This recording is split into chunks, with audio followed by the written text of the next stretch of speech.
Hello, hello, hello, beautiful people. Welcome back to another episode of the USL Show. It has been an awesome week. Hey, the Super League playoffs, they are officially happening next week. We have some Jaeger bombs that happen. Of course, that is our word for upsets. Thank you, Internet, for coming up with that one. We appreciate you. And John, you're back. How was Phoenix? How are you? Yeah, Phoenix was good. Nice to see a lot of people in and around the Rising community take in that game against New Mexico, but excited to be back on the grind. I mean, are you really excited to be back on the grind, or do you feel like you have to say that for legal reasons? I mean, I worked myself to death while I was on vacation, so it's all kind of the same. That's fair. Listen, there's a whole lot of news we'll get into. We'll talk about Oakland and their fire and hire. We'll get into the Super League. We'll give you a full playoff preview for this week before we get into the finals next week. We'll talk about some Jaeger Meister Cup. We have a whole lot coming at you, but we do, of course, need to thank our patrons as I am trying to get that list up, and I will do so just shortly because I'm a great podcaster. Here we go. Dylan Reed, William Lynn, Sandy Lester, Ryan Smelter, Matt Cat Peel, Timothy Meadows, All the Hedgehog, Kunal Patel, MLS, NF 30, Tim Knotts, Rian Lacara, Stephen Howard, Jeremy Churchman, Alberto Aguilar, Noah Telford, Michael Fuchs, Joshua Duder, John Fuller, Christopher Cohn, Frank Anthony, John Hunt, and Harry Austin. Thank you so much for supporting us, supporting everything that we do. We obviously have our live show going up next month in Portland, Maine. We can't confirm if we are getting the tattoos, but we might be able to talk Ryan into doing it. No confirmation on that yet. A whole lot that we are just so excited to do. And one thing that we're super excited about is we are going to talk to the just former CEO of Loudon United. He was a part of the Canadian Premier League, overseeing two different clubs, and as a director of football operations there. Someone who's a national champion from Virginia, was in with MLS with the Dynamo. But you best know him, as I mentioned, the former CEO, the person who helped construct one of the best teams, if not the best team, in the USL Championship this year. Mr. Oliver Gage, how are you? Hey guys, great to be on. Yeah, I'm good, thank you. Good. You and I talked a little bit pre-show. So the most important question to ask you is, what kind of tea are you drinking? Are you just a normal black tea guy, or what? Yeah, so I'm definitely like a plain black English breakfast tea guy. I got no time for Lipton and all the fruity ones or whatever. But as it is 9 o'clock at night, I'm actually on a decaf one right now. Good for you. Lovely stuff. I'm gonna just kind of open this up with, you have on all of the socials, all the things, that you view yourself as a football analyst first and foremost, right? Or at least that's what you're currently doing, right? Yeah, I mean that's certainly my background. I got into football analytics, data analytics quite early on in the world of analytics, coming into the sport like 2013, 14, 15. So that was my job at the University of Virginia, Sheffield Wednesday very briefly before that in my hometown in England, and then at the Dynamo. Yeah, I started off as like a kind of a standard pre and post game analyst, trying to figure out how to win individual games one after another. And then quite quickly started moving into technical recruitment. So how can we use data to find better players, cheaper players, like leverage certain things on the roster and the salary cap? And I worked, kind of hand in hand with the front office there, Matt Jordan at the Dynamo, who was the general manager. Started spending a lot more time with him in the off season, which is when I moved more into the, I guess you could call it, front office type roles in the Canadian Premier League, and then here at Loudon most recently. Yeah, and between that point where you got into the club side of things, you started to do that data work in a professional way, and this point in 2025, how do you feel like the use of it, particularly in a level like the USL, has changed? I think worldwide it's night and day. Like it is It's just a completely different environment, and the things that you were thinking were advanced back in 2015, they were. But now they're just kind of like standard operating procedure, like 101. You learn it on your first day, doing whatever it is you want to do. In the USL itself, things are still in their infancy a little bit. It wouldn't surprise me if there's some teams that are doing absolutely nothing. I know there's some teams that are doing some quite good stuff, some that have some dedicated data analysts on full-time members of staff, some that have some consultants that I think are quite good. I think it probably looks a lot like, an English League Two or National League, like fourth, fifth division type setup where you've got an ownership group that are really into data and stuff like that and support the clubs. And then you've probably got someone who's a little less, what's the word? A little less passionate about those types of things. And they just kind of do it the way it used to be. So I think the league is getting there and they're making steps forward, but there's still a ways to go.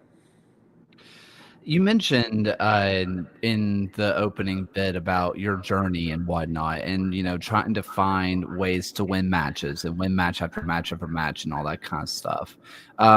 There's been a lot of just kind of talk about what analytics do and how they can compound over themselves and whatnot. And there has been well documented in places like England and other places abroad, and recently in the U.S., that there are a lot of clubs that are looking for specific benchmarks and stuff like XGs and XG against expected goals. For people who don't really know what that means, how much are you expecting to score? How much are you expected to give up? And obviously, the wider the gap, the better of a team you tend to be. Is that the kind of stuff that you would do, is try to figure out how to maximize those inputs and outputs? Yeah, so I think there's three really big areas of analytics for me. There's kind of like your game by game tactical processes. So what does analytics teach us about how to win games of soccer, football? Is there a certain way to play? Is there certain things we should do that's going to give us the best chance of winning? So that's area number one. Then there's player recruitment, which is quite simply how do we find players using analytics that maybe give us an advantage or, widen the net or whatever it is. And then I think number three, which is probably the least obvious one and the one that gets overlooked a lot, is decision making within clubs. So the analytics on, are we over a 10-game period playing as well as we think we are or not so well? Are there certain areas that we need to address in training or whatever? Sometimes it's the other way where it's like, we've not won many games recently, but our performances have been great. We don't need to panic here. And I think that's the one that a lot of people don't realize goes on a lot behind the scenes in clubs, which is, how do clubs make decisions? How do you know that you're on the right track, even if results on the pitch aren't necessarily there? So to give you a very USL specific example, last year, I was really, really happy with how the season went in 2024. It's difficult to explain to people who don't understand analytics and quite frankly, don't understand soccer as well as you might hope they do, to say we didn't make the playoffs this year, but I don't think the season could have gone much better than it actually did. And essentially, if you look at what happened in Loudoun in 2024 with some knowledge around the situation at the club and the history of the club and everything else, I think a lot of people could have said, well, they didn't make the playoffs again. It's typical kind of Loudoun. But people involved in the project and on the ground, we were very, very confident going into this off season that in 2025, we'd put the blocks in place that we needed to be good in 25. And it was very much kind of tweaking the roster, tweaking the tactical approach, tweaking some things versus kind of like, oh my God, we got to go back to the drawing board again and like revamp Loudoun for the 8th time in club history or whatever it is, So that's the side of analytics that I think a lot of people don't necessarily understand or don't appreciate that goes on a lot of the time at clubs. John, I think one of the... go ahead, Killer. Oh, I'll let you go first because I want to follow up on something he said in a minute, but I want you to go first. Yeah, I mean, thinking about the fact that you come in with that knowledge of data, it's so valuable in the game, but you're maybe interacting with players and managers who don't have that basis and are want to rely on the eye test. How can you effectively communicate what you're seeing to get those lessons into an actionable place? Yeah, that's a really good question. I think the easiest way to describe it is you're only as good as what you can convince people of, you know. So I may have I may have the answer to winning the USL every single year on a minimum salary budget, whatever, in my back pocket. If I can't get anyone at a soccer club to come with me on the journey, I'm useless, you know. And I was very fortunate during my time here at Loudon. Like we had a really good staff that were on board with the process. So, um, you know, Steve Coleman, who left the club and is obviously at Tampa now, um, data driven himself, understands student of the game, open minded, you know, the type of person you would want to have these types of discussions with. Ryan Martin, head coach, exactly the same, like super open minded, throw an idea, throw a question at him. You know, the barriers don't go up. He's open to feedback. He's open to that. You can't achieve those things without that culture at the club. You know, Victor, who's the new first assistant this year, he was the second assistant last year. He's the same. You know, my before I wasn't working for Loudon anymore this season, you know, we're tying in expected goals values and data and stuff into pre-game, post-game presentations, you know, and you can't be a GM or a sporting director or whatever. You can't force those into presentations and you can't force that on the staff unless they want it. And I was very fortunate during my time at Loudon that I had to work with a staff that wanted it, you know, because going into, I mean, obviously I spoke to a bunch of people around the club before I took the job and whatever else, but there's a little, you know, small part of me in January 2024. I'm brand new in the job. Loudon's got the history it's got. You look at the whole situation and you're like, oh God, like I wonder what the staff is like really behind the scenes, you know, because the club doesn't win games, you know, regularly. And I was incredibly like pleasantly surprised after a couple of months about how much stuff there was in place at the club that wasn't going to be a barrier to success. And it could have gone very differently if you had a different coaching staff at the club. Mm. You know, I'm really glad that I let John go first because my question kind of goes into both your statement before and his question. I'm reading. I told you this pre-show, but I'm reading the book "Expected Genius," X Genius, whatever you want to pronounce it, by James Tippett, and he goes into the history of Brentford and of Brighton and Liverpool and the analytical movement.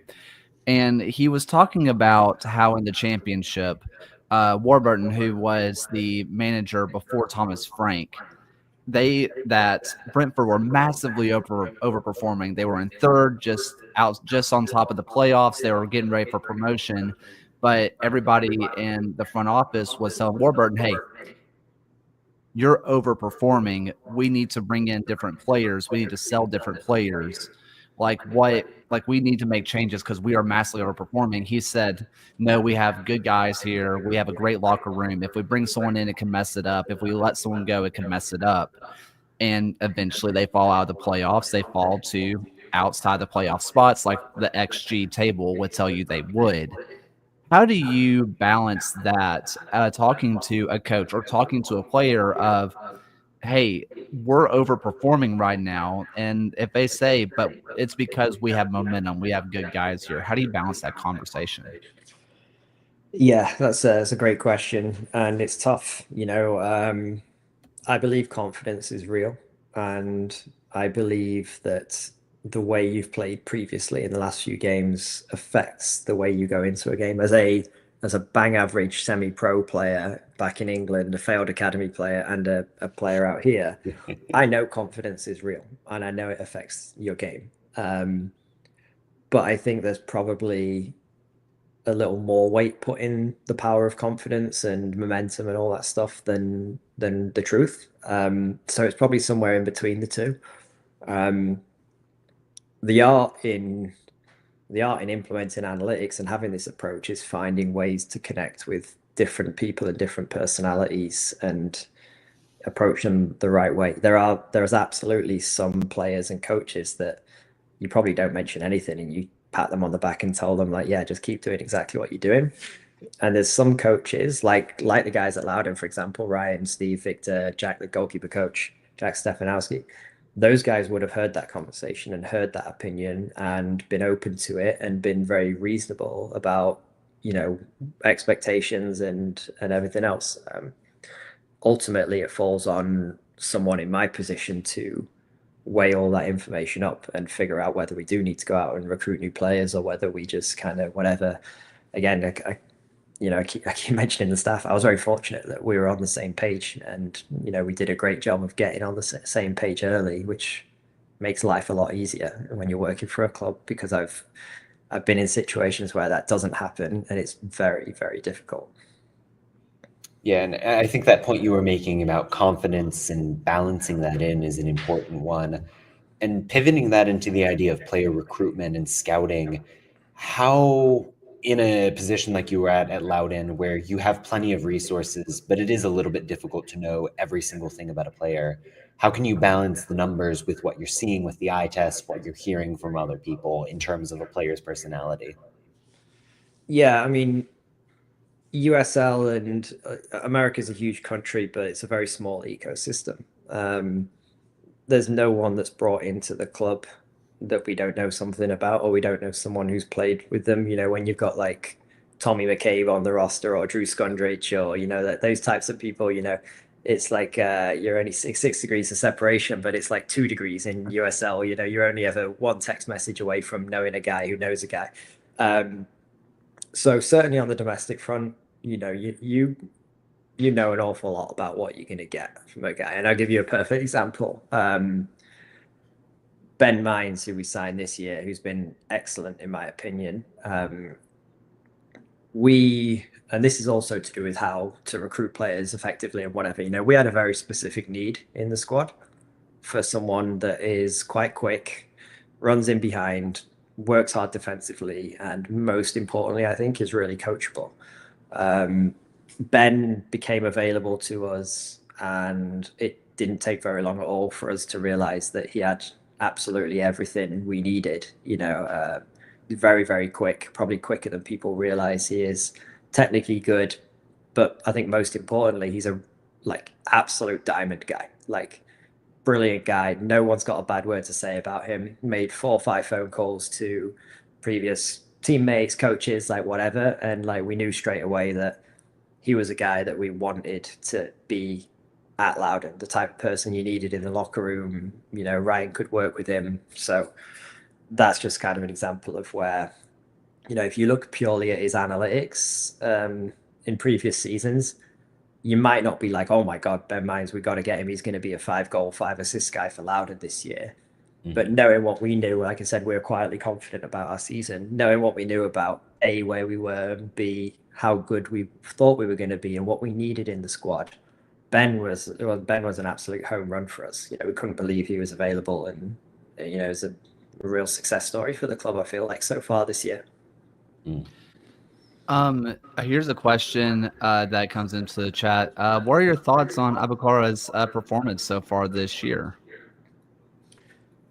Yeah, I mean, it's hard not to be extremely pleased with him. Obviously, I'm not connected to the club anymore, but I'm connected to the people, and I want good things for them.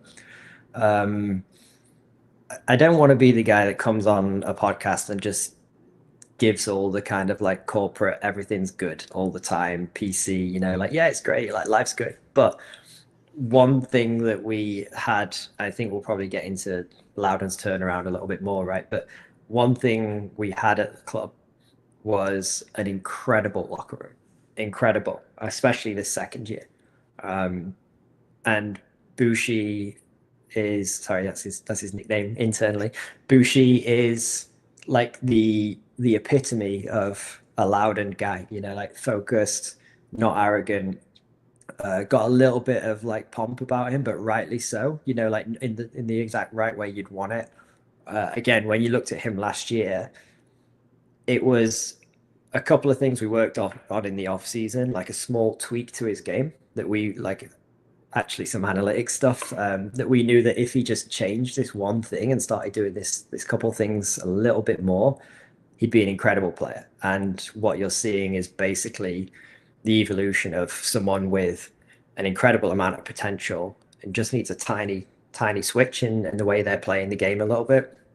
And now he's stepping into that role and he's starting to do the things that analytics says that he should do a lot more. And you're seeing the rewards of that. But none of that happens without him being incredibly coachable and Ryan and the staff being on board with how we want to get him one step better. And one thing people won't know, I mentioned Tommy McCabe earlier. Tommy is actually like, I provided Tommy with like my data analytics platform to see like touches and shots and like all this stuff around the game. Tommy McCabe is actually using that to work with Bushi informally and like kind of reviewing his shots and like all these key events and stuff like that to try and help him mold his game a little bit more. So perfect example of like the type of culture that we installed at Loudon over the last couple of years come into life a little bit. Yeah, Nicholas Murray puts in the chat how there's the in-depth feature on Bakara that people should go read. Yeah, you should definitely check that out by some guy, Nicolas Murray, I think is how you pronounce his name. Something like that. Shout out, Nicholas. You do amazing work as always, but seriously, read it.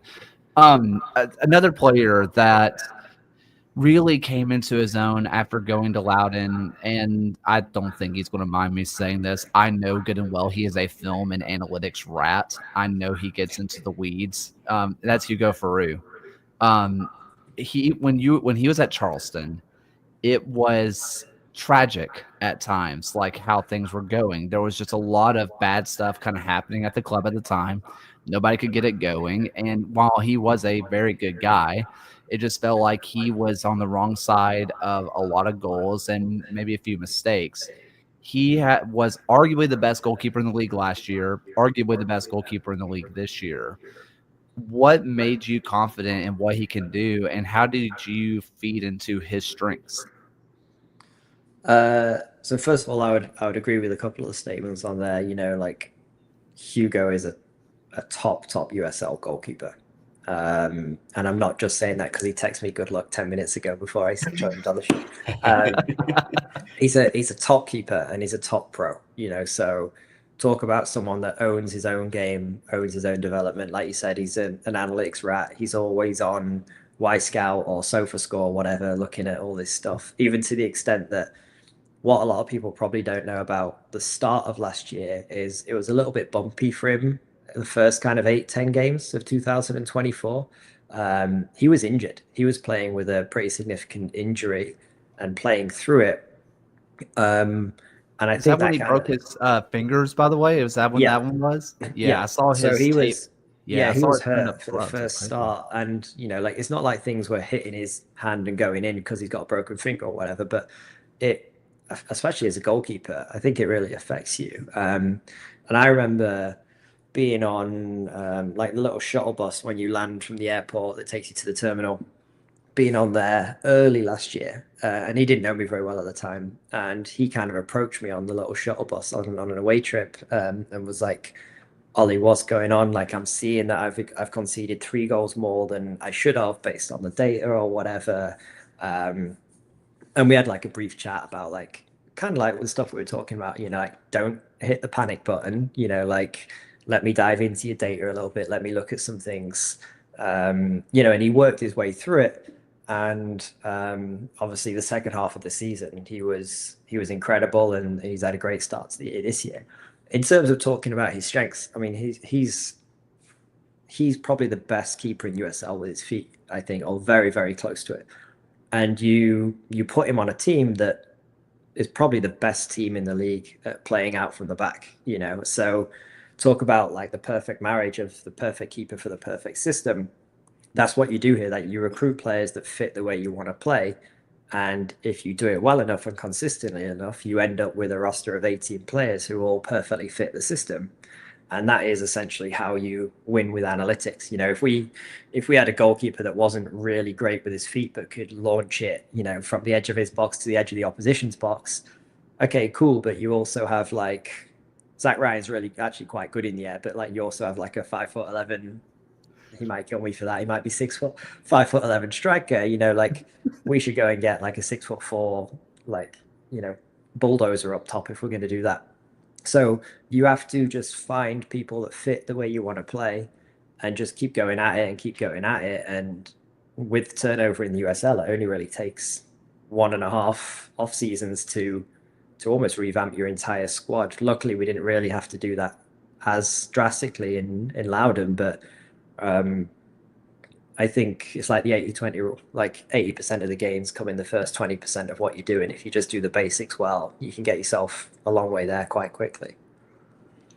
Yeah, and when I think about the team that's doing so well in 2025, so much of the groundwork was laid when you signed Skundrich and McCabe and Tingy and Velo, those players heading into 2024. At that time, did you see it as a 2-year plan? And like, did you plan on those guys being the core pieces going forward? So this is where I have to pass some credit on to other people. My first day at Loudon was January 16th, 2024. Sure. So by the time I came in, I think we had 16 signed. Drew was signed. Drew Skundrich was signed. Hugo obviously was remaining for the year before. Tommy McCabe was already signed.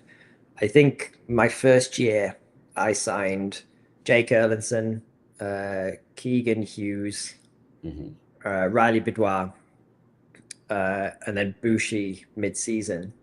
And I can't think if there's anyone else I signed. Can't think on the top of my head.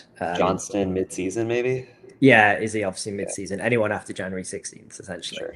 So I think what we did was we had a good base. We had a solid base. There was some small additions, and I don't mean small additions in terms of the people there on the team, because like Jake Erlinson, right footer playing left centre back, who's in my opinion also one of the best centre backs in the league, and he goes under the radar a little bit. Like absolute home run again for a USL team, and exactly the type of person you want around the locker room again that we talk about. I think the really major work to take this team from good base, solid base potential to, oh my God, these are like one of the top 3 teams in the USL, and they've got a bottom 5th, bottom 5 probably salary expenditure, came this off season when there's a couple of people who didn't have their contract renewed and didn't come back again, and probably only 50% of that finance went back into the roster to make some small tweaks. I think that was when the major work to take this team from potential to performance kind of came. Yeah, so I wanted to hit on that expenditure part of this, because when you did eventually kind of post and about no longer being at Loudon and kind of what you accomplished there, you talked about bringing down the wage by 25%. That's no small feat in the slightest. When you're having to work with less than you did the year before, or you're having to deal with not all money being left is actually yours to spend, how do you, and I don't like using this word because I think it's used too much, but it's the best way to convey it. How do you moneyball a little bit? What are you specifically looking for to get the best out of the money that you have? Yeah, it's a good question. There's a couple of things, and I think it's a little bit philosophical almost. If you look at Loudon historically, my belief is that every single club has got something that they can offer people that other clubs in the USL can't. For some people that is an incredibly cheap place to live. For some people it's an incredibly beautiful or just an incredible place to be, maybe out on the West Coast. What does Loudon have? What can we lean into to recruit players? Unfortunately, we had no history of success. So you can almost write off 25% of the league that would just never come to Loudon. Never, no matter how much money you offered them, because they had different aspirations. You've never played a playoff game. I'm not coming to you. Full stop. And then you have probably the most expensive place in the USL to live, and on USL salaries, people don't really care about the fact that Loudon is the top, I think the third most expensive zip code in the US. Like, you're like, look, we're right next to DC, and they're like, cool, that means my rent is 3 times more. I'm not going to visit the White House every week, so why do I care? So what do you have? What do you have here in Loudon that you can offer people? We talked about team culture. Like, we realized that if you were going to be kind of maybe a little bit more of a controversial, like explosive type locker room environment, you're going to lose players. We can't do that. We can't kind of make it like that. So we kind of leaned into the Loudon thing. We signed, if you look at the background of a lot of our players, you've got Stanford grads, you've got Notre Dame grads, you've got very smart players that are generally kind of like highly educated. And you look at the way we play. If we talked about that long ball scenario from before, where you just kind of bang it long from the back and you've got a big striker, that is only fun when you're winning games and you're that team that everyone in the league hates, right? And Loudon haven't ever been that. So we kind of decided to lean into the other way, which is like, if we can't be competing with teams for finance, we can't be offering the same salaries, and we have an expensive cost to live in, what can we do? What can we do to bring players here? Let's have a great locker room. Let's have like an educated, like place of learning, like good locker room, and let's play the best football in the league. We can then go out and recruit players based off the fact that like we keep the ball on the floor. We play the way that most people want to play the game. It's good for player development. Like, look at Bushi. He's not scoring 10 goals this season, feeding off scraps from a big striker and, battling for loose balls in midfield. There's something that we can provide Bushi that most teams in USL can't, and that's the ability to kind of like suck defenders out of pockets of space and get him the ball kind of in the right zones. There's other clubs that he can't do that at. So we decided we had to build the whole club around, let's make sure after teams players in 2024, every player walks away going, you know what, I wouldn't mind playing for Loudon. Like, that looks like it's a fun system to play in. And we got that. USL is a small league. After the game, most players kind of spend 5 minutes talking to each other on the pitch, or the coaches do whatever. And then in the off season, you're getting the messages from players being like, I loved playing against you last year for all the right reasons. If you think I'm someone for you, I'd love to come.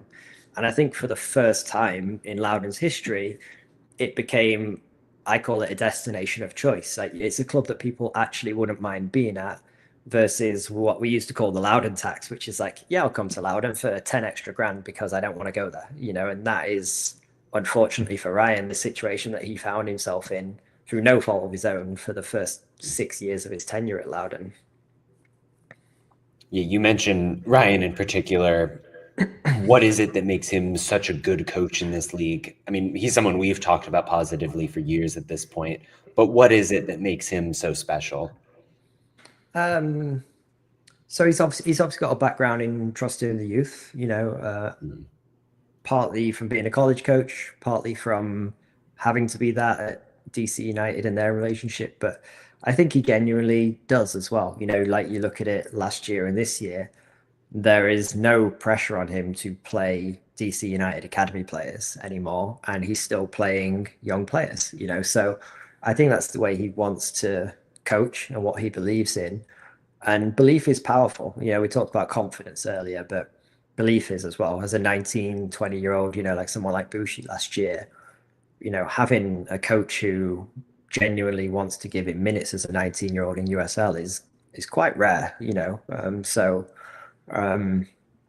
I think, and obviously you look at style of play. Ryan believes in the way we're playing. I say we, in the way that Loudon are playing right now. Ryan believes in that. That's the way he wants to play the game, and I think you only get as good as what Loudon are when everyone genuinely believes in what you're doing, so. We have just a couple more things before we kind of transition to Super League, because we have the playoffs to look forward to. I'm going to do something that is definitely putting myself on the line here. I want to play our this week's tactics, or like set piece tactics show. and which is about the goal kick or the corner kick that was conceded by Loudon. And A, you are more than welcome to call me an idiot. This makes for great podcasting. But B, I just kind of want to know what the thought process is on this type of set piece defense. Let's go ahead and get into that. We're watching a new trend kind of take over corner set piece defending, and it's not leaving any player on your back post. Here you see only one player on the back post for Loudon, but he's man marking, so he's leaving that back post wide open. Louisville sees this, and they use a lot of movement to go to the front post. They are stacking bodies in front of Faru. This is because they are planning to have a late back post run that you're seeing here on your screen. And what you're also going to see is the amount of space that has been left by Loudon United for the runner to run into. So why would they do this? Farouk cannot go in front of him. There are so many players in front of him that he cannot collect this ball. So in theory, he should be able to easily retreat backwards and collect or punch this ball away, which he attempts to do. But something happens where the angle isn't right. He can't get a touch, so he cannot collect. The late run comes into the box, and it's an easy tap and goal for Lou City. So, A, was that dumb? B, B is like, what is the thought process of leaving? Because we're seeing a lot of teams. Loudon's been doing it. Rhode Island's been doing it, of leaving the back post just kind of open. That way the keeper can come collect it and man mark on the outside. It feels like there's a lot of room for error in situations like that. Let me start with the nerdy analytics angle on this. There is no significant evidence that leaving a guy on a post, either the front or the back or both posts, gives you an advantage or disadvantage. So there's quite a few studies been done about corner setups and whatever else. Every time you've got a man stood in an area, making sure something doesn't happen, there's a gap somewhere else. That's just the way it is. So people not being on the back post is just generally preference of a team's defensive setup. Like you could stick someone on the back post there, and then someone gets a free header on the penalty spot or whatever, and so I don't necessarily think there's I don't think it's that deep, that everyone's generally what you'll do is watch the last 5 games of the opposition or their corners, whatever, and figure out the way you want to try and defend that. What I will say is I was actually in Dallas like 3 weeks ago. I gave a presentation to the Referees Association, PRO, about the influx of like blocking and like more nuanced basketball style plays on corner kicks. That is a perfect example of one. Teams are putting a lot more time and effort into like specific set piece design, especially in attack, because it's worth it. Like 25% of goals in soccer come from free kicks or corners. Generally about 5% of training time max is given to that phase of the game. So for something so important and influential, there's a huge disconnect there for the amount of time and energy teams have traditionally put into that. I think it's something that's going to start to kind of rise even more than it already has in the next few years. It already is in, you talked about Brentford earlier. They've got dedicated set piece coaches. They've had one for years now. And now almost every team in the Premier League and half of Europe have got a set piece coach. And we had a set piece analyst for a little bit last year in Loudon, and he was excellent. We're really, really happy with him. And it won't surprise me if 2 or 3 teams in the USL have probably got someone dedicated to just that. Awesome. John, do you have any questions left? No, I think I'm all good. I have one more, and I'm going to reference the book that I'm reading once again. And they kind of talk about, and I mentioned at the very beginning, of kind of striving to reach certain benchmarks. We want to create 50 expected goals and only concede, I don't know, I'm going to make up a number, 15 expected goals, right? We want big gaps, right? Everybody can say that. And even in layman's terms, let's not give up chances. Let's score goals. How do you actually do that? It's really easy for me to say that, but how in the world do you put that into practice? Yeah, so I don't know if you caught, there was an article a couple months ago now by Nicholas, I think, actually, focusing on Ryan, and it was more dedicated towards the memory of his sister-in-law and kind of that area of his life. But there was a quote in there about working with me and about how I gave a presentation to the team this off season about like certain types of passes and certain types of zones we want to get into in attack, which is kind of what I've alluded to a little bit with Bushi in this interview. Um, I think what you just described is the outcome, right? You want to create more expected goals. Like it's only really an extension of we want to score more goals than the opposition. Setting that target doesn't necessarily mean you're going to achieve it. So if you like take Atomic Habits by James Clear, like a very famous book, if everyone's got the same targets, then the target can't be what the differentiator here. It's your habits. Um, so if you look at data analytics, you're not actually trying to generate expected goals. Well, you obviously are, but you need to focus on what creates the expected goals. So for Loudon, we honed in on some very, very specific analytical things that happen in attack, especially. And let's double down on that. There's certain things we don't want to do. There's certain things that we know are more efficient. Let's do that a lot more. Let's teach our players about analytics and educate them, which is part of my presentation in the off season. And if we can explain to them why we're asking them to do this over and over and over again, then they will understand and maybe not get as frustrated when we keep asking them to do it on the training pitch or whatever.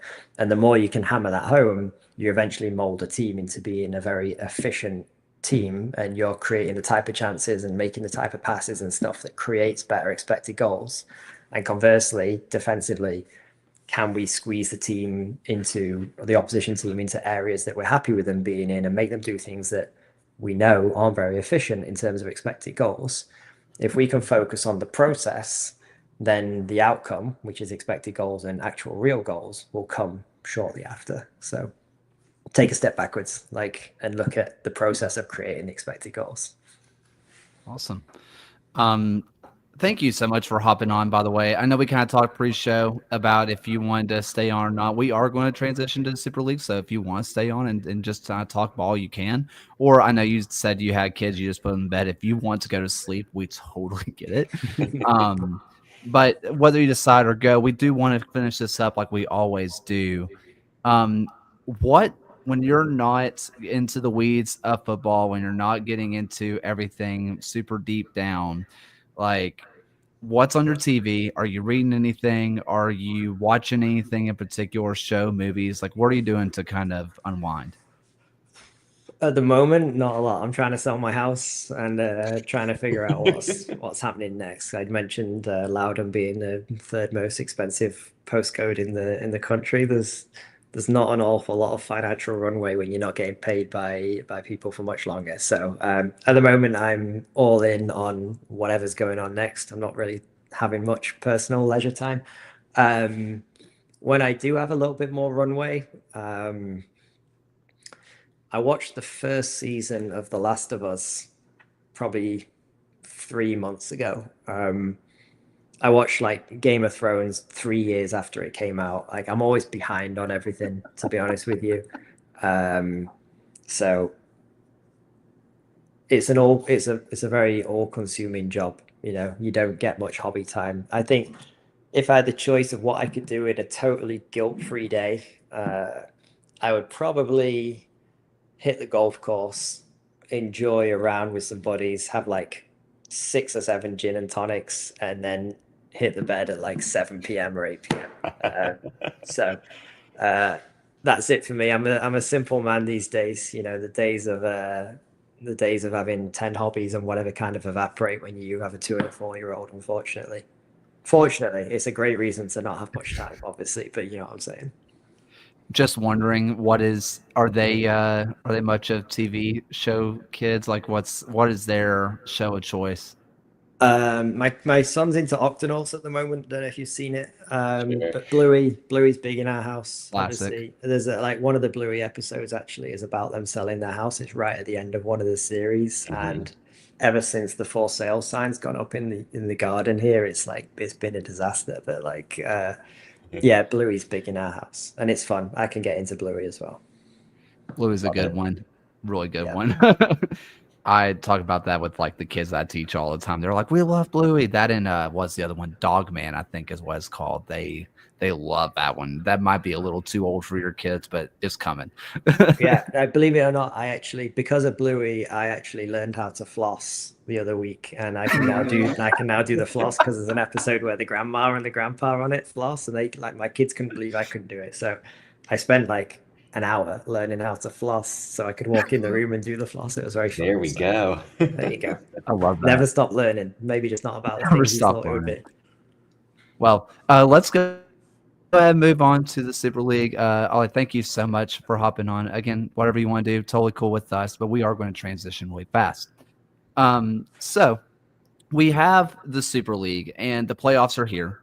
We have our playoff matchups of Dallas is taking on Carolina, Carolina being the Players Show winner. And then we have Fort Lauderdale taking on Tampa Bay hosting. This was an intense last day where we have Fort Lauderdale gets in and Dallas get on the last day. Dallas beats Carolina, and you end up getting a draw that sees Spokane out because of a head-to-head matchup back up in December. It could not get any more just dramatic than it did. For us who were able to watch those matches, just kind of talk about the drama of the day because it was fun. No, I mean, you think about the way it all broke down, Spokane needing that result, and they concede within a couple of minutes against really what was a bad one-on-one matchup against Shania Gordon. You really hated to see it for Spokane, who's had such a consistent back line throughout this season and needed that result. And they were straight up the better team in this game. I thought the combination play that you got from Emma Jaskinek kind of dropping in as a pseudo false nine-ish 10 in combo with Ali Cook was really effective. Obviously, Ekich and Weinertru bringing it. A shame for them to not get over the line. But credit Dallas. Obviously, the Ascent didn't come into that matchup needing any points. Dallas was pretty bold about the way they shaped themselves up in the 4-4-2, kind of 4-2-2 with that hexagonal midfield. I thought using Sierra Hinson continually, instead of as a forward like we saw early in the year, getting her at left back and letting her combine with Obagagu on that side, really effective. Amber Brooks was great in the midfield. They did everything right to get the 3 points they needed. But yeah, killer final day for the league. Quick correction, as I'll let you talk in a second, Ryan. Hi, nice to see you, buddy. I was wrong. Nicholas Murray corrected me in the chat.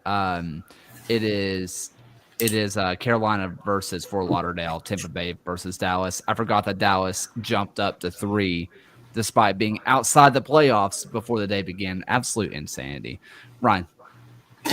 Yeah, I mean, we talk about just the insanity of the final day. The timing of it was just really fascinating to watch, knowing that Dallas had the lead going into halftime of their match. And with the start of the Spokane-Fort Lauderdale game, having both of those goals very early, it made the dynamic of watching those games kind of play out in front of us really interesting. And just, as John said, credit to Dallas for jumping into a playoff spot, setting up a really good game against Tampa Bay. And I know it didn't have an impact on the playoff picture, but it reminded me of a West Brom Manchester United when it was 4-4 on the final day of just Lexington and DC Power finishing 3-3 in their final match played against each other, which was just absolutely wild.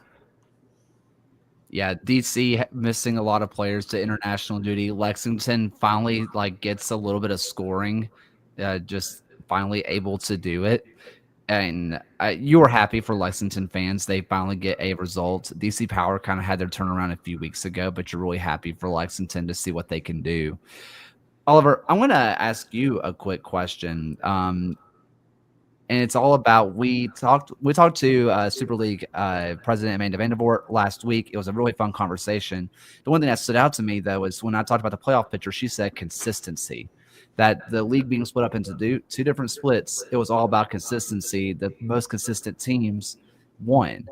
And to start the season, Spokane was frankly having awful results. with good processes, awful results towards the end of the year. They figure it out, good results with a good process.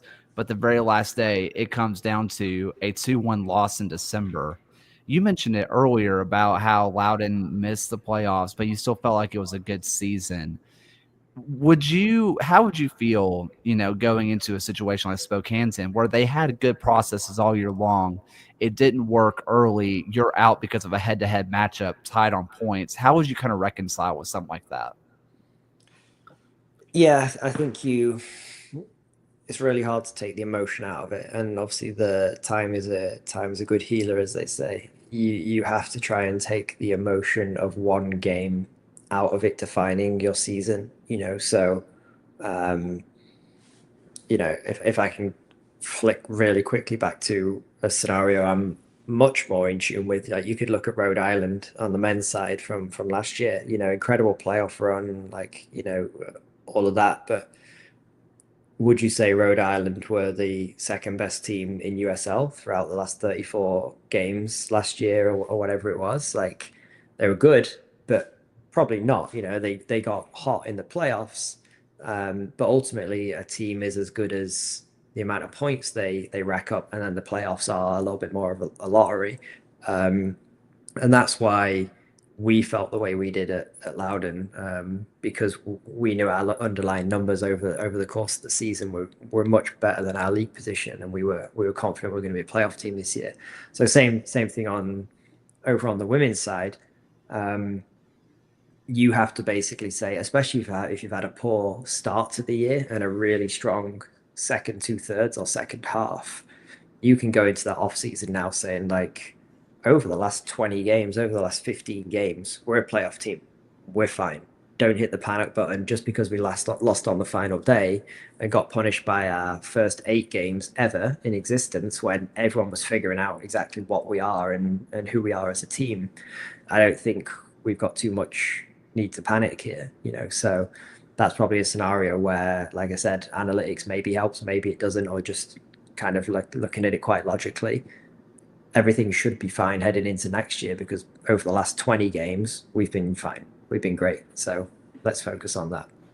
Thinking about the Super League, obviously, it's in the very unique position that all 8 clubs were in their first year.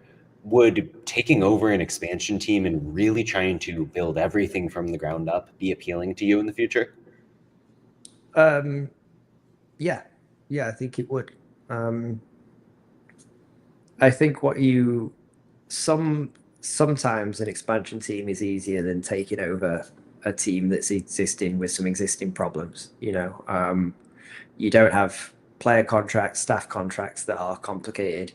You don't have some of the history, for example, that Loudon's had, and some of the kind of stigma around. If I take Loudon's position, for example, like, it's a tough sell getting people to come to Loudon in 2024, and even in 25 at times. Like, we did some stuff to fix that, like I alluded to.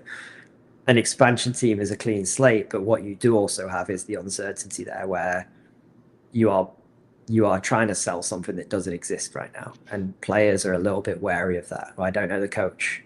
I've never worked for the coach. I don't know the facility. I've never been to city X or Y. It's not. There's different problems that come with expansion, and you're selling a dream. You got to put together a really good PowerPoint or whatever, because there's no video to show them of this is how we're going to play or what we're going to do. There's no history. So it's a different type of challenge for sure. And you're going to get some wrong.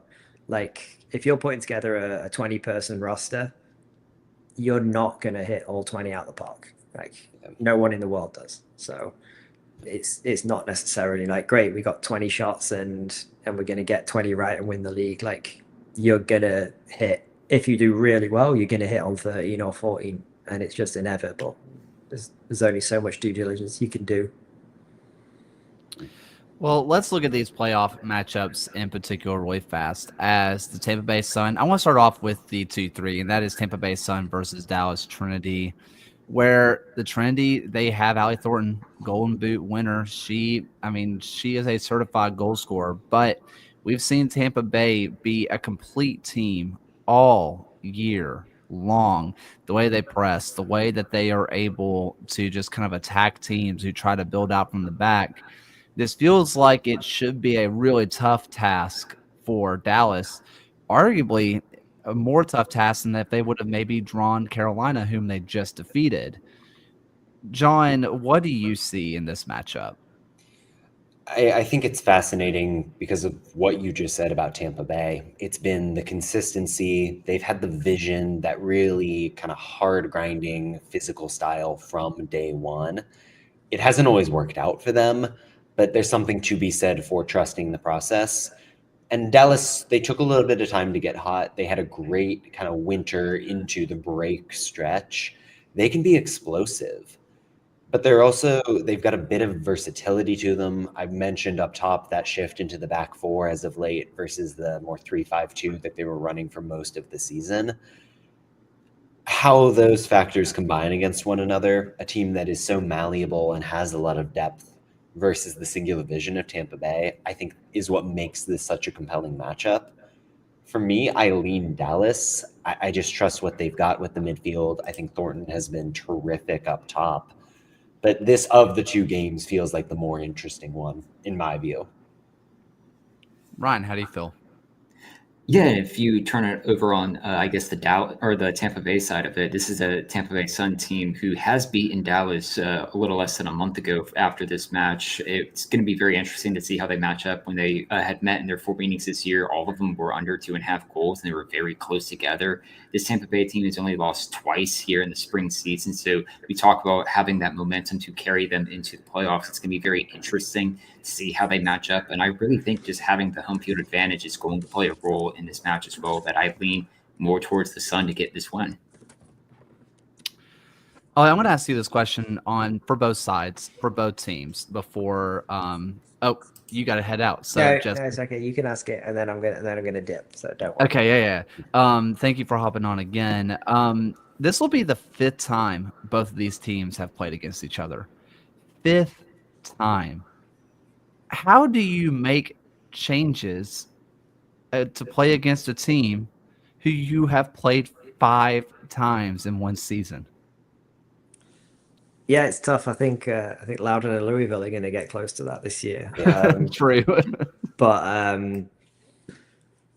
it really depends on the past results a little bit. If you're 0-5 or 0-4, whatever. I think there was a time actually I was at the University of Virginia when they played, the women's side played Florida State in the national championship final, and I think they played them twice or 3 times already that fall and lost all of them. So they switched to like 3 at the back and did some other stuff, and they lost the game still. And Steve Swanson, the coach, was like, I had to do it. We're not going to beat them the way we've been doing it, so. But if you're maybe 2-2 or 1-3 or 3-1 and whatever, and maybe if we just play well and learn some lessons, you have to use that as motivation. It really is extremely subjective based on how the two teams match up, I would say. I had some interesting time. The Canadian Premier League had 8 teams as well, right? So there was some very interesting matchups between like Forge and Cavalry up in Canada, for example, where there was also like a very personal, deep rivalry, on the personal side of things between the two teams, which was very, very fun. So I think it depends on some of those dynamics as well about how you might motivate the group or make some changes.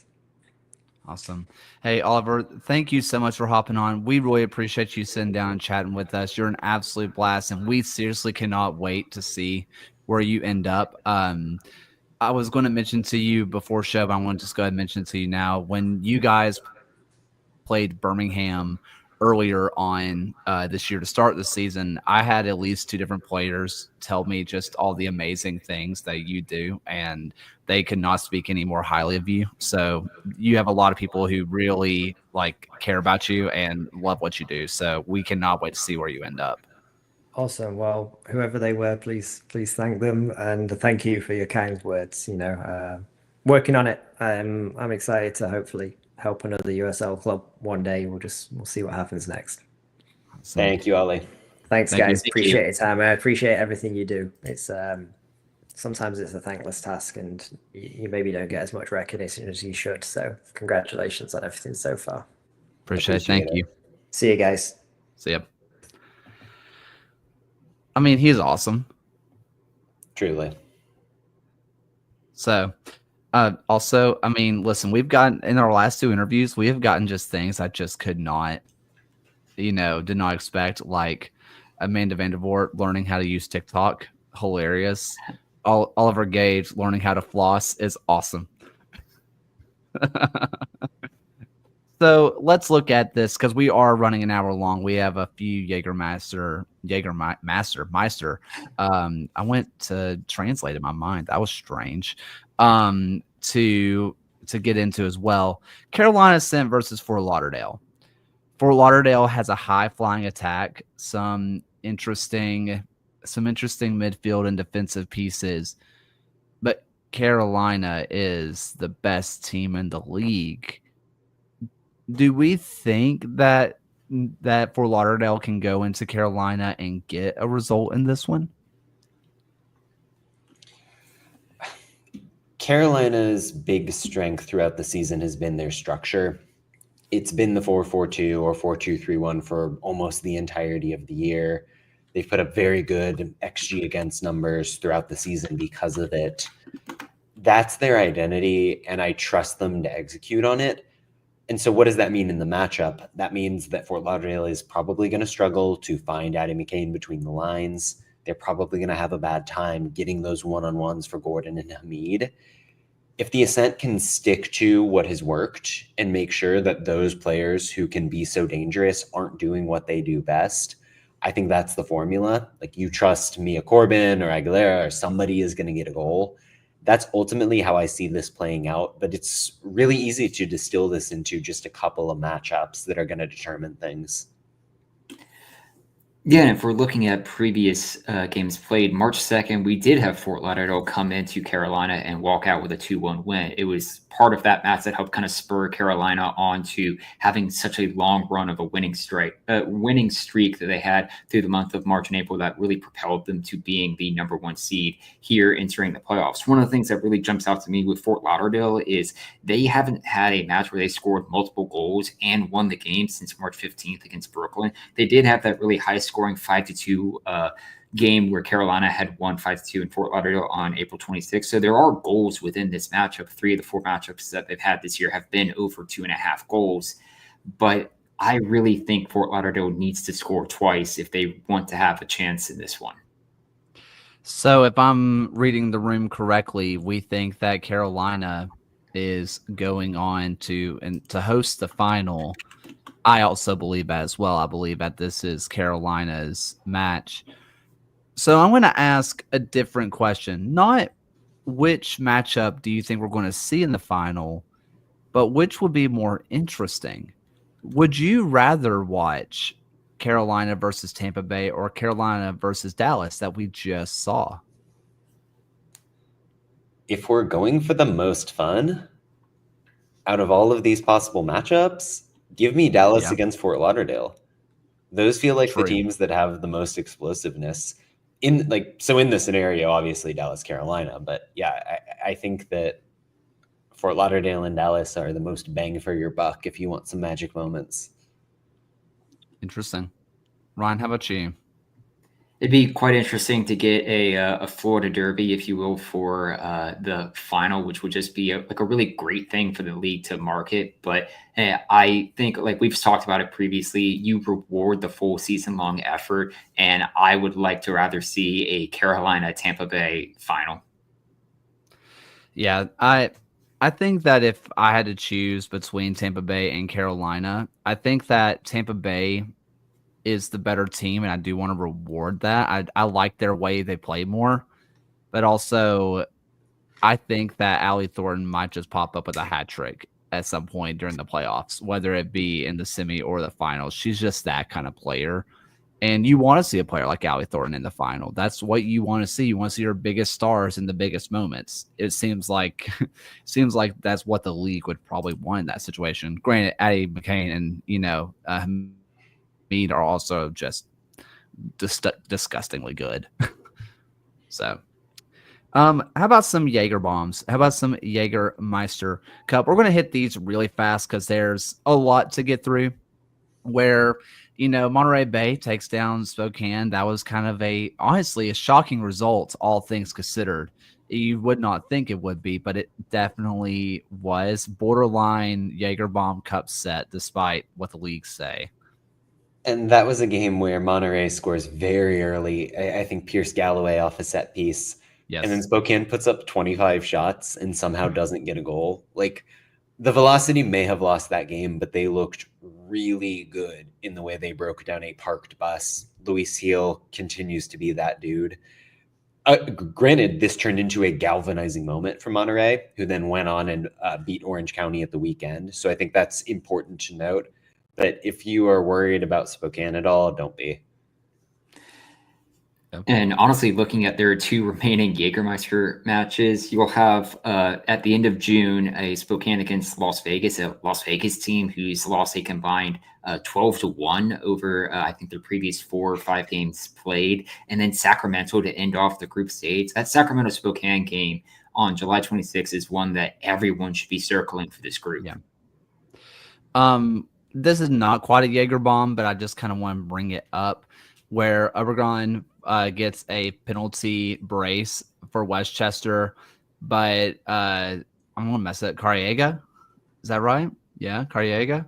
Carriega or Carriaga. I've heard both on broadcast. Okay. I've also heard both. I was hoping somebody would know. But he gets a brace, and then Yang gets the game winner.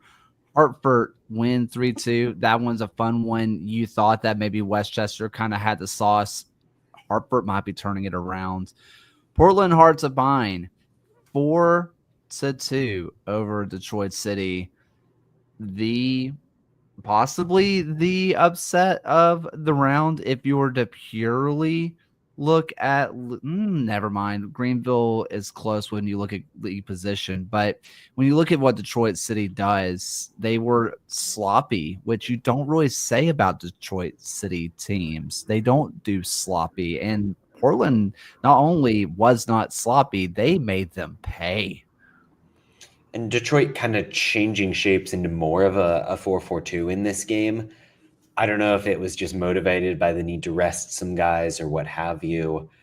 But boy, did like Stephen Carroll and Hiroki Yamazaki, guys who haven't been in the team as of late, look honestly overmanned against the Hearts of Pine in transition. What Portland did with Azad Liadi and Nathaniel James up top was so dynamic. Like, they were killing them on the counterattack. But yeah, I don't think Danny Dicchio is going to be too stressed given what he threw into this. But take nothing away from Portland for like executing to a T. And Kushak Oladapo in goal for Portland in this match was 7 saves. Like, he really put on a performance that very much just kind of like saved the match for them. And as Nicholas Murray says in chat, Westchester just can't hold on to leads. That's 5 games in a row they've scored the opening goal and have failed to win, and that's 6 in total on the year. It's not, but I think for me an expansion bet team against them. Yeah, that does make it easy for you. But if you look and you're an expansion team, you know there's going to be struggles. The fact that you're starting well and you have flashes of something, I think that's a good sign. Like, you would love to close a game at some point, but you are not fully out of the mix, just given the way that you're performing for long stretches. I would like to give a quick, if you're in the area, go. Just kind of shout out really fast. And when we go up to Portland on July 25th, you can watch Portland Hearts of Pine take on Pittsburgh, where Pittsburgh are still pointless throughout this competition. Portland has their 3 points. If they get another win, possibly 2 wins, they're in playoff contention. And they're getting in on a wild card, possibly. But it's more fun at the top of Group 4 is Rhode Island Hartford. Guess what's happening the next day in Rhode Island? El Clamico.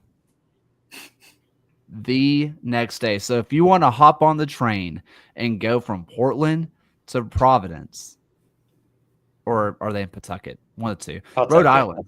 Pawtucket. Yeah, if you want to go from Portland to Pawtucket, oh my God, go. You have a 2-day away day trip, and those 2 matchups are going to feed families. Did you see the crowd at Portland? Now, what do you think that's going to look like when you go to Rhode Island for El Clamico? It's going to be awesome. No disagreement there. A couple of other matches just to kind of talk about really fast. Greenville takes down Charleston.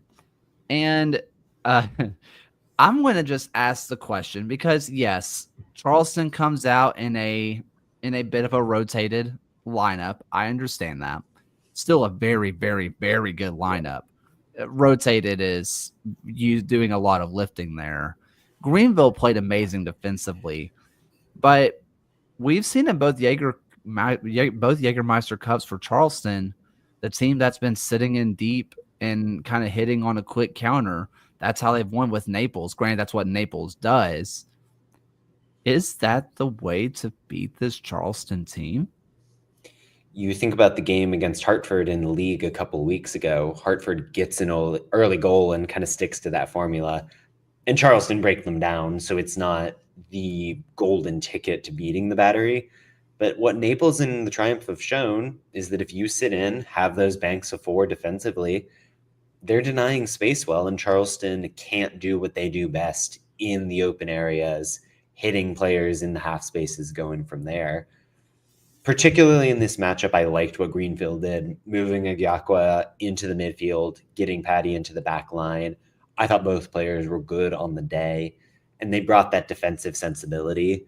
Subbing Evan Leon as a striker at halftime, again, like doubling down on the physical presence. Rick Wright made all the good calls in this game to get the result. But yeah, Ben Pierman knows at the end of the day also that one of those shots takes a weird deflection, something clicks their way, and it's a different ball game.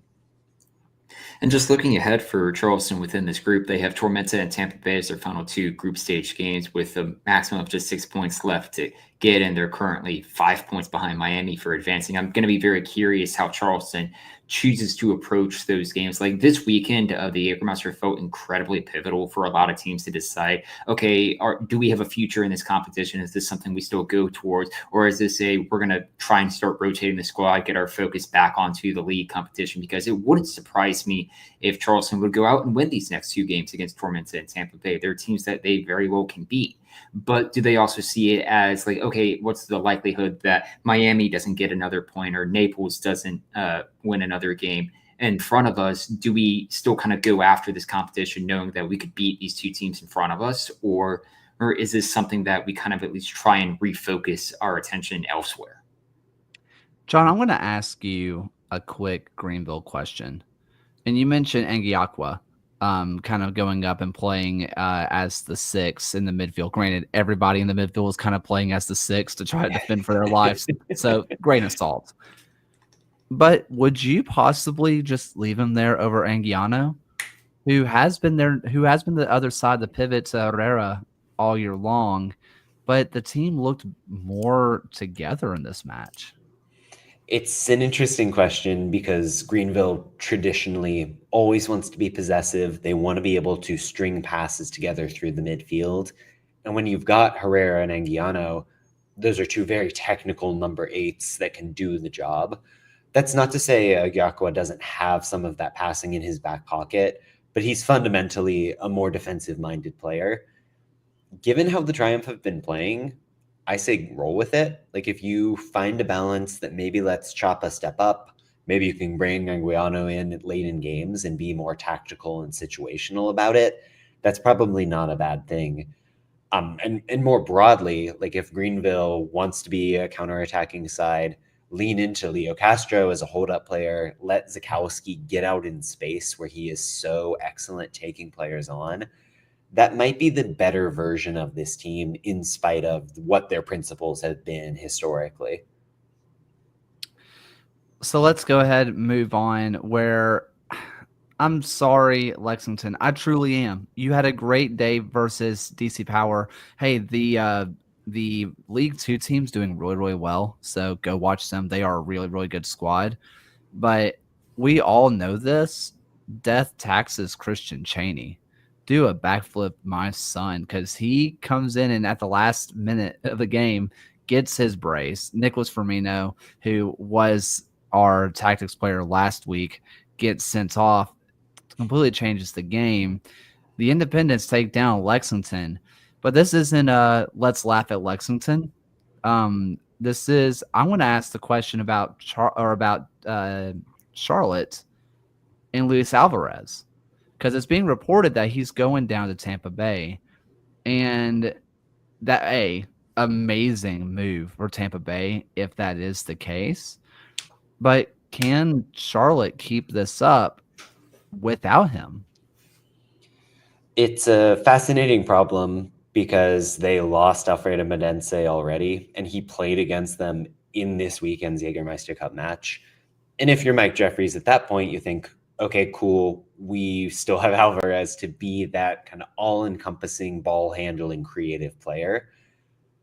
Alvarez is the Charlotte Independents, and he has been last season and this season. Everything they do kind of runs around the gravity that he demands from opponents whenever he gets a touch. I don't know what the answer is. Rafa Joregi has shown some flashes. Obviously, Maru has been a scorer. None of them can bend a defense in the same way that Alvarez does, provide and create at multiple levels in that same way. Fundamentally, I think that Charlotte is going to have to rethink things from the bottom up because they're losing their talisman, if in fact he is going to Tampa Bay. Yeah, and if you're just looking at their next 4 games, Tormenta, Spokane, Greenville, and Texoma are some of the, like, Spokane is definitely a team that is going to really test this new look independent side if he leaves the club prior to that match. But you have Tormenta, you have Texoma in there to provide like other opportunities to try and kind of like have this new look Charlotte team. But yeah, for a Charlotte team who's been pretty reliable for their games being high scoring goal fest, that you have like over 2.5 goals scored, it's going to be really interesting to see how they kind of adjust to this new change.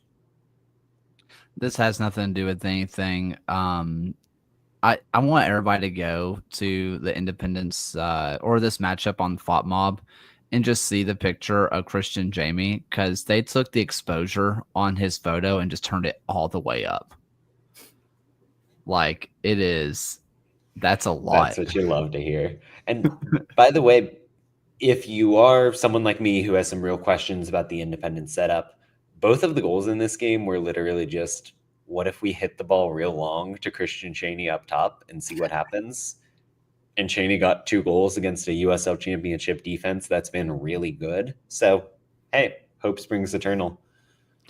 You know, one thing Chaney said, he did the interview with Backstick Pod a while back, and he kind of mentioned that, you know, he's a big body. Everybody just assumes that he's just going to be someone who gets the ball, wins the ball in the air, brings it down, and maybe turn and shoot.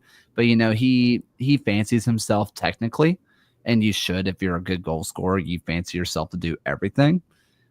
But it does feel like maybe the answer is just kind of bang the ball up top and just let him go to work. You know, let him do his thing. Even without an Alvarez or without a Mendez, I still think there's enough to this team that can at least get enough goals to take them along, you know? Yeah, with Sis and Dye and everyone else in that midfield, I really like Anthony Sorensen out on the wing. So there's potential there, and they're solid enough defensively and well drilled enough that they're going to be a tough out no matter what. A couple other matchups I'm just going to kind of read through some results. Stop me if you have anything interesting. Chattanooga wins on penalties because of course they do versus Forward Madison. Rhode Island wins 1-0. 7 draws in a row for Madison against USL 1 opposition. Jeez. I love that for them. That's AFC Richmond levels of starting draw. Season 2. Rhode Island, speaking of draw kings, wins 1-0 over Pittsburgh. They get immediate revenge. Fun. North Carolina takes down Richmond 1-0. Miami wins 3-2 over FC Naples. That was a fun matchup in of itself. Good to see the 2 top of the group teams just kind of go at it there. So that one's a fun win. Tampa Bay beats goodness gracious, South Georgia Tormenta 2-1. After Tormenta goes up early, they need late goals to win that one. I kind of want to stop on that one really fast. because John, you wrote about it in Backheeled. People should like, subscribe, check out Backheeled, read what you said about it, because you do ask the question. Also, just like, how did both teams manage to come out on bottom? This is insane. But yeah, that's kind of what happened here. And I went back and forth in writing that one, and out of my tiredness just decided, whatever, I'm going to be negative about the Rowdies again. There's just something about the mix at the back right now. And you look at the names, it's Wyke and Castellanos and Lasso and Guillen. Like, that's a lot of players you ought to trust. And something's just off. The communication, the marking, a lot of it for me derives from a lack of support in the defensive midfield and some space that's opening up because of that. But you look at the goal, that's the combination play between Bazzini and Vivas for Tormenta, yes. But it's a lack of somebody waving the hand and saying, I'm grabbing this guy and marking him and making sure he can't get on the end of a cross. And credit to Tampa Bay. I loved what they did with the wingbacks in this game. They ultimately came back and got the win. But it's all going to be for naught unless they solve the defensive errors. Yeah, and they have Louisville as their next match on the weekend, which is always that's going to be a concern for this Tampa Bay Rowdies team. But just knowing how Louisville is, that's going to be their usual. We'll get a 2-0 victory, and everyone will just kind of say, "Oh, that's Louisville." Like I said, this is just making for Camp Lancaster gets a hat trick in his return against Tampa Bay because the narrative said so. FC Tulsa falls to 1 to Birmingham despite being the better squad on the night. But Birmingham, awful resilience at One Oak. Let's see. Real quick on that one.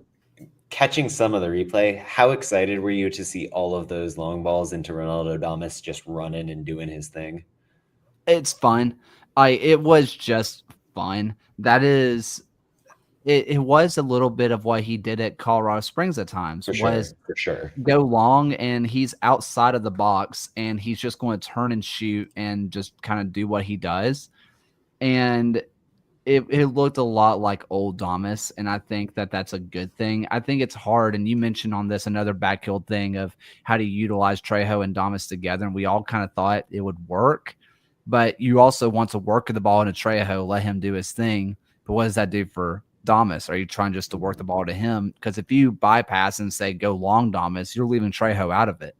So I think it's going to be fascinating to see what Briggs does in that space in of itself. But it was really fun to watch.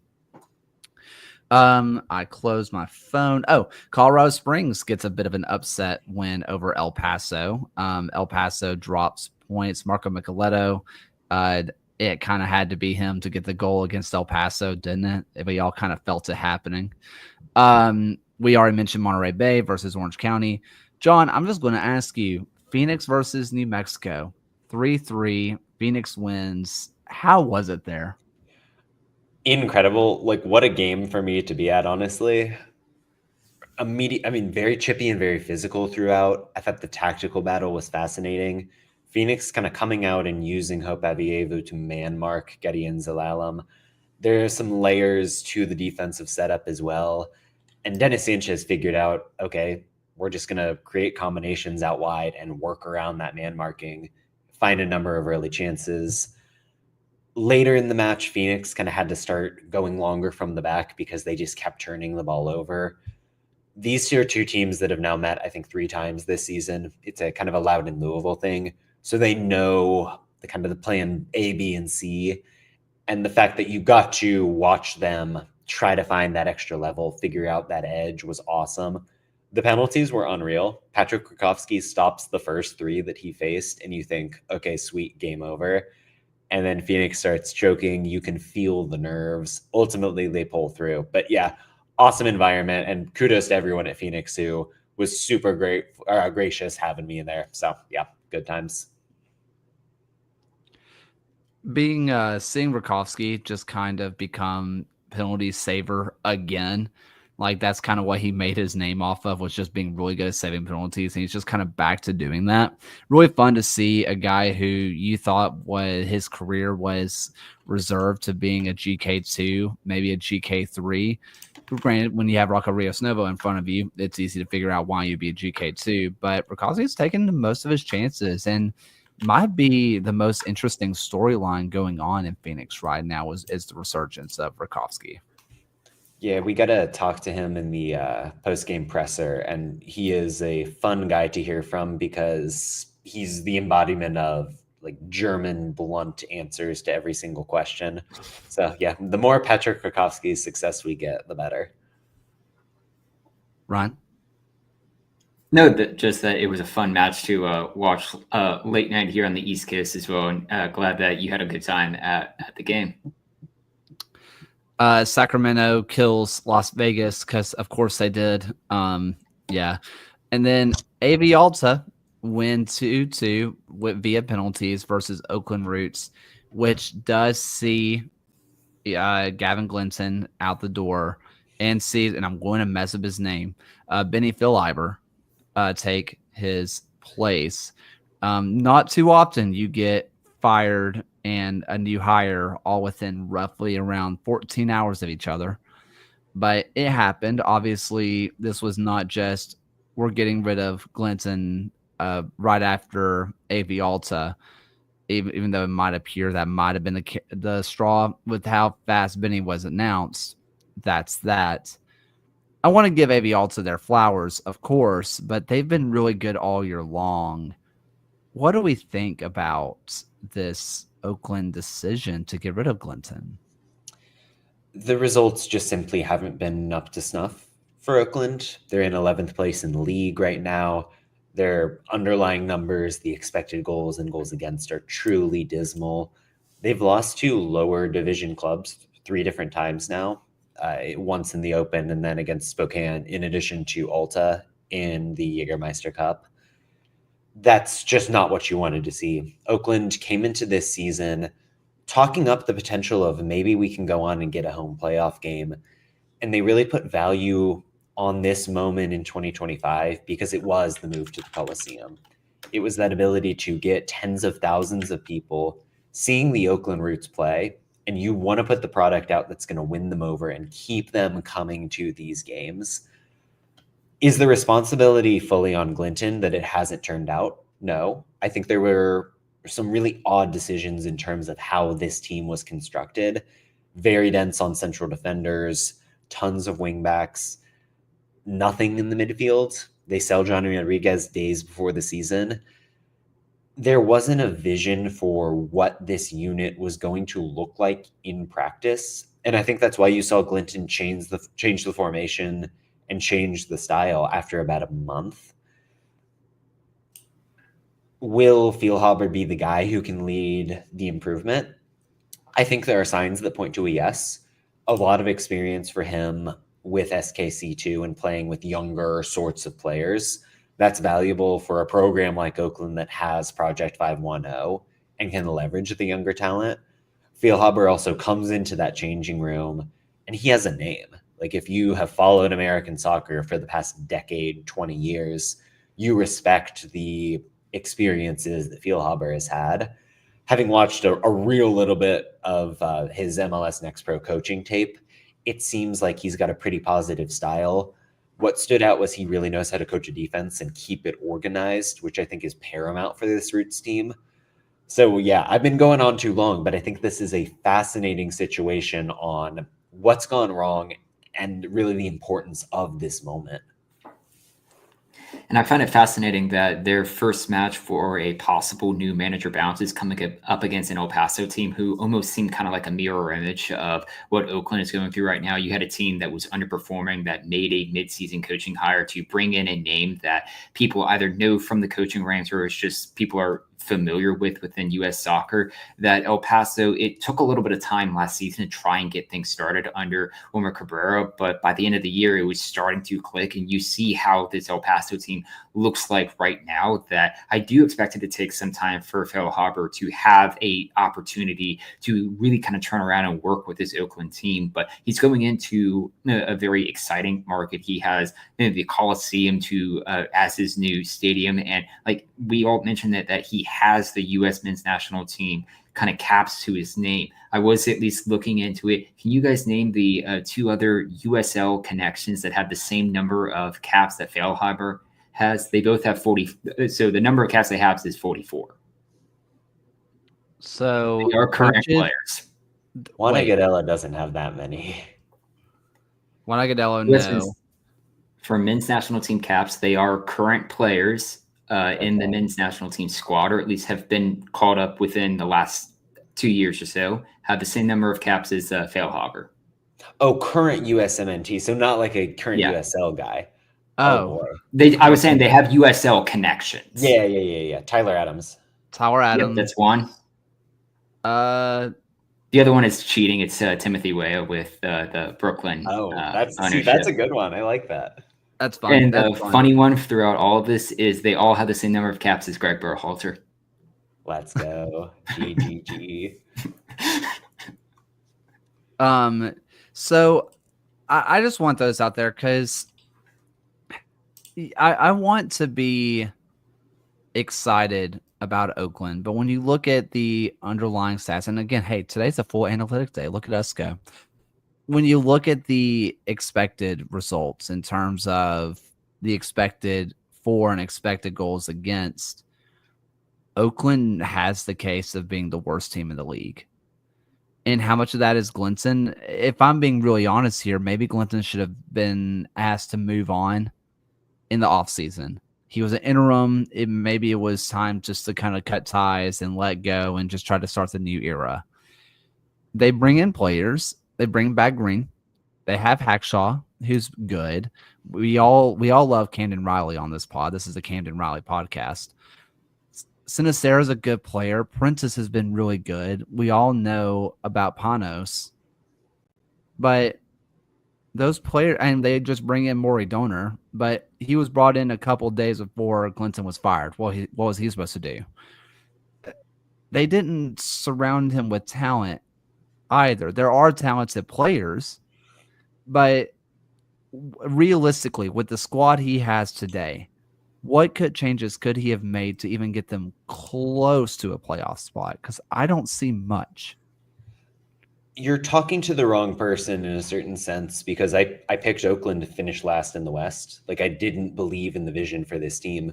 But you think about those talented players you named, 5 of them are center backs. Like, if you're looking at an issue for this team, they got a lot of defenders who haven't connected at all, clearly weren't getting the direction that they needed to be organized. To me, that feels like the fault. Like, if you're leaning into, okay, we've got a lot of talent at the back, we are going to figure it out with Panos running the strings in the middle, and then some speed up top with Prentice and Sinistera and Peter Wilson. If that was the vision and that was the measuring stick for what Glinton was trying to do, then he hasn't measured up. Like, it's as simple as that for me. With the number of talent they have at the back, this is still the Oakland team that has conceded the most goals in league play right now in the championship. Yeah. All right. There's all that. Was there anything from the Jägermeister that we wanted to bring up that we weren't really able to? Are we good? Are we okay? How about any other USL thoughts? Do we happen to have anything? Las Vegas hasn't scored in the amount of time it takes to watch both recent Captain America films, Civil War and Brave New World. Ryan, you had a Fantasia stat in the latest newsletter that got me good. I will say that. That was one that I did actually have to start kind of. I wanted to mix up my filmography, and I had to really reach for what other Disney film could I pull from. Well, the trick with Fantasia is that it's 70 minutes long, so it's like a shorty comparatively to some of these. Yeah. I love Fantasia. By the way, both of the Fantasias, I absolutely love them. They are so good. And Was there any other USL thoughts for you guys? I guess I'll use this as a chance to plug, because pertinent to Oliver Gage being on the show today, I'll have a piece about the kind of the whole Loudon thing this season, where I talked to Ryan Martin and Tommy McCabe, coming out shortly. Awesome. Yeah, check that out for sure. Normally we do predictions here. This is an hour and a half pod. We can post those later. Let's just call it a day. Have a great time. So how about some final thoughts for the night, Ryan? Yeah, I guess this is where I'll at least say that I have a bone to pick with my local AMC theaters. I live near 3 AMC movie theaters here in Charlotte. They're all within a reasonable driving distance. None of them are showing the Phoenician scheme. The nearest one is either in South Carolina, or I have to go like an hour away to watch it. And guys, figure it out. I don't know who I need to talk to, but put it at one of my nearer AMC theaters, please. They do. Wes Anderson specifically does this thing where he wants his movies to be released at this set of 6 indie theaters all across the country. I happen to live by one, and I've just not had a chance to go yet. But yeah, super excited at some point this week to pull the trigger. John? Yeah, man, I just keep watching Mission Impossible movies. I've been kind of brain I see it from your lately. letterbox. Yeah, I've been very tired and overworked as of late, and I just need dumb entertainment. And man, Tom Cruise is giving it to me. I love that. Let's see.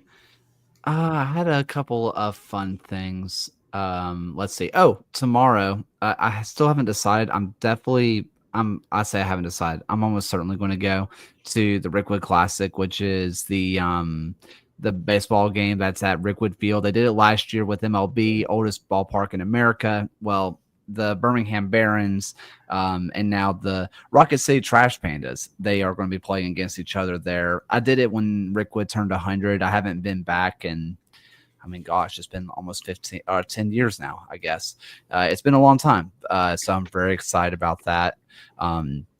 Me and my wife went to Huntsville on Saturday, I think. And my thing to do at baseball games is to fill out the scorecard like I am filling it out as it happens. And I had 3 separate people ask me, do you do this for your job? And I said, no. They're like, that's so sick. We love that for you. So love it. There's that.